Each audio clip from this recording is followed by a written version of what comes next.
I know you guys are busy, so I'm gonna cut right to the chase. Dead Cells might be my favorite game of this year.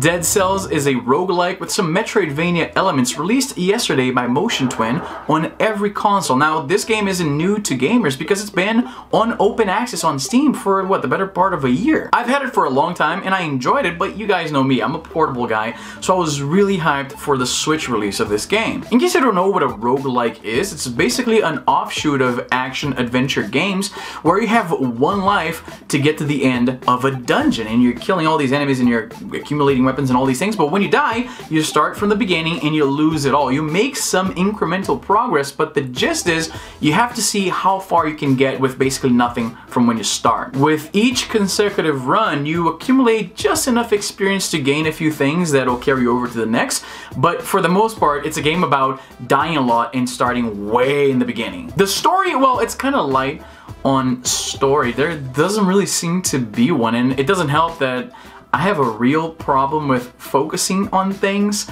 So things like dialogue in a game where it's like mostly action oriented, it's not really my priority. So there doesn't seem to be much of a story in this one. When the level starts, you drop from a pipe in the ceiling as this bundle of green cells. You crawl over to a dead body, you possess it, and then you go through the dungeon one more time. Expect to see the scene playing out quite a few times, especially early on when you're still not fully used to how the mechanics work. You're gonna be dying quite a bit in this game, but it's fine because the game is fun regardless. And the main reason for that is the combat. It's so satisfying. Every punch lands with this boom, like you feel the weight. It reminds me, I don't know, this comparison is gonna sound weird, but it reminds me a lot of God of War, where you feel that weight and it's just so satisfying. The enemies, they pretty much explode when you kill them, and there's always that boom. It tickles that something about the lizard brain to want to like to kill things and smash them.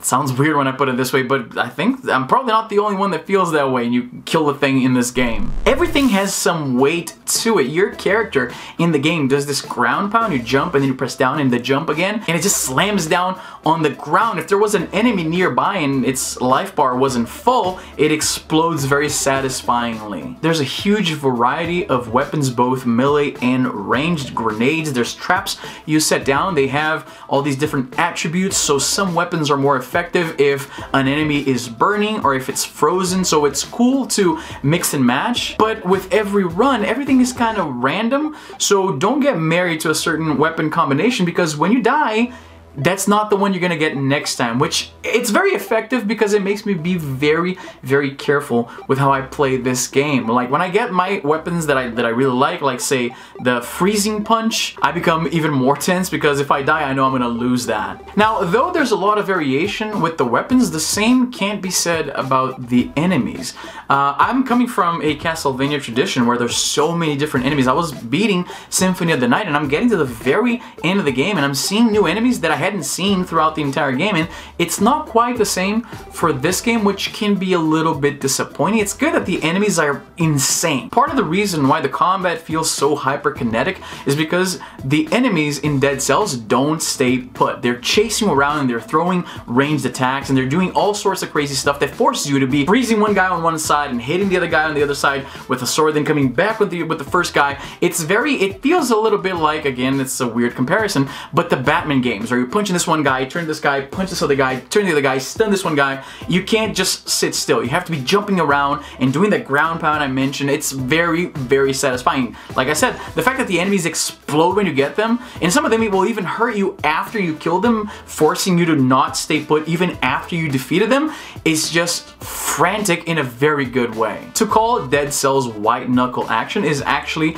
a literal statement. I was gripping my Switch so hard that my hands were cramping much sooner than they do when I play other titles on the console. I've been actually playing this game a lot in dock mode because I get to use the Pro Controller, which just fits the hand much nicer. And I have to say, I haven't had a game make me go, no, fuck like this in a very long time. Now there's an issue of performance. There are a few infrequent frame skips when the action gets really frantic. It hasn't been a huge issue for me, but I'm noticing this from time to time. The developers have said they will fix this, so there's that. Even with the hand cramping, even with some performance issues, I'm really finding that the Switch is the go-to platform to run this game. Like I said, I've had it on Steam, and I've played it portably by streaming it from my computer to my GPDXD. It's a lot of fun, but that limits me to doing it in my house. With my Switch, I can just play wherever I am. So I will say that for me at least, the Switch is the definitive platform for playing Dead Cells. Overall, I have to say I am loving Dead Cells